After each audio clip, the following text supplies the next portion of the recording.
Seguindo o estudo bíblico que estamos fazendo na segunda carta de Pedro, estamos no primeiro capítulo, abordando aqui quando Pedro vem tratar sobre o crescimento espiritual, sobre o desenvolvimento espiritual, a maturidade do crente.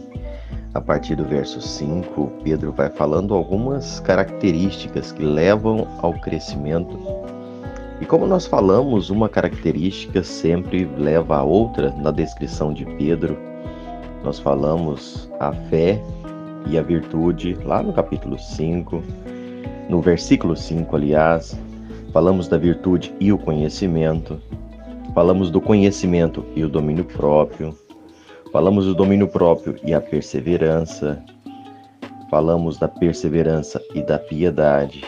E hoje, avançando o nosso estudo, entrando no versículo 7 do primeiro capítulo de 2 Pedro, nós vamos da piedade e a fraternidade. Aqui Pedro vai falar sobre a piedade. A piedade ela deve ser associada à fraternidade. A palavra grega Filadélfia, que foi traduzida por fraternidade, significa amar o próximo como se ama a um irmão de sangue. Essa é a essência da palavra fraternidade ou Filadélfia também. Sabe, amados, amamos os nossos irmãos de sangue não apenas por suas virtudes, mas amamos os irmãos de sangue apesar das suas fraquezas. Não amamos por causa dos seus méritos, mas amamos apesar dos seus deméritos.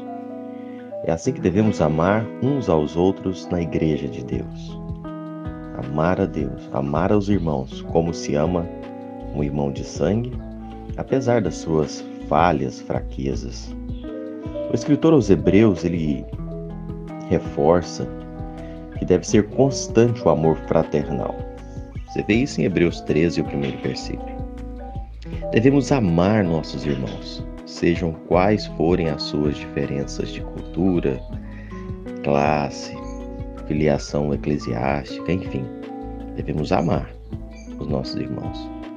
Isso acarreta isso traz uma consequência que, na verdade, é um dever nosso, que a própria palavra diz, que é levar as cargas uns dos outros.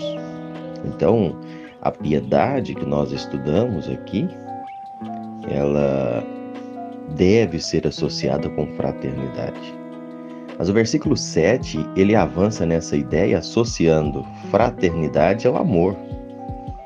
A fraternidade, ela deve estar ligada ao amor. E a palavra grega aqui, ágape, é aquele amor sacrificial.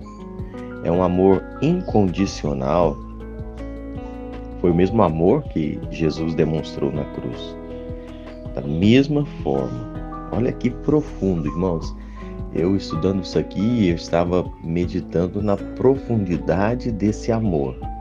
Da mesma forma que Cristo nos amou e se entregou por nós, nós devemos amar uns aos outros e também entregar a nossa vida.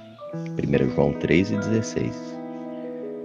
Sabe, abrir mão de nós mesmos em favor do outro. Esse amor é uma prova irrefutável que nós somos discípulos de Cristo. Então, sermos cristãos, pequenos cristos, discípulos de Cristo, não é apenas falar, mas é demonstrar. E quando nós abrimos mão de nós mesmos em favor do outro, mesmo sem o outro merecer, como falamos na fraternidade, nós estamos assim demonstrando, sem nenhuma forma de questionamento, que nós somos cristãos. Como sempre falamos, o amor é a tônica mais forte do cristianismo. O amor é a apologética final, como diz um escritor. O último e decisivo argumento de que, de fato, nós pertencemos à família de Deus é o amor. A causa desse amor, e nós estudamos isso recentemente na nossa escola bíblica, a causa desse amor não está no objeto amado, mas está na pessoa que ama. Nós não amamos por causa dos nossos méritos, ou por causa dos méritos de quem vai ser o objeto do amor. Mas o nosso amor, ele é aplicado apesar dos deméritos, apesar das falhas. Eu preciso amar, mesmo que o outro não mereça, mas eu preciso demonstrar o amor. Afinal de contas, eu também não mereço e sou amado por Deus. Existem outras traduções para amor, e nós já falamos isso, por exemplo, na amizade, que é aquela filia. Os parceiros, eles buscam um conforto mútuo, né? No amor sexual, que é o amor eros, fala de uma satisfação mútua. Os dois casos, esses sentimentos, eles foram despertados por quê? Por causa da pessoa amada. Tanto na amizade filia quanto na eros, a pessoa ama porque é correspondida. Mas sabe, o amor de Deus é totalmente o inverso. O amor ágape, ele é despertado por aquilo que, não por aquilo que nós somos, mas pelo quem Deus é. Ele tem origem no agente e não no objeto. Não é que sejamos amáveis, mas sim que Ele é amor. E nós somos exortados a amar dessa forma. Nós somos exortados a viver esse amor, o amor que o outro não merece, mas nós precisamos viver. Então, meus amados irmãos, nós possamos buscar esse crescimento, essa maturidade espiritual. Pedro, no versículo 5, começou falando isso, que esse crescimento espiritual precisa ser buscado. Eu preciso exercitar, viver.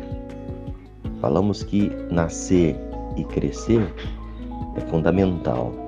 Onde tem vida, precisa existir crescimento. Nós precisamos buscar crescimento espiritual.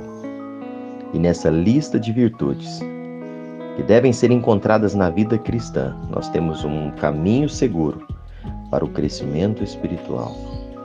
A partir do versículo 5, volto a dizer, a fé, a virtude, depois a fé e a virtude andando juntas, a virtude vai trazer o conhecimento, virtude e conhecimento caminhando juntas, vai trazer o conhecimento, o domínio próprio, conhecimento e domínio próprio caminhando juntos, o domínio próprio vai trazer espaço para a perseverança e a piedade juntas, a piedade vai buscar a fraternidade, e a fraternidade e a piedade juntas, a fraternidade traz o amor, que é a tônica maior nesse processo de crescimento.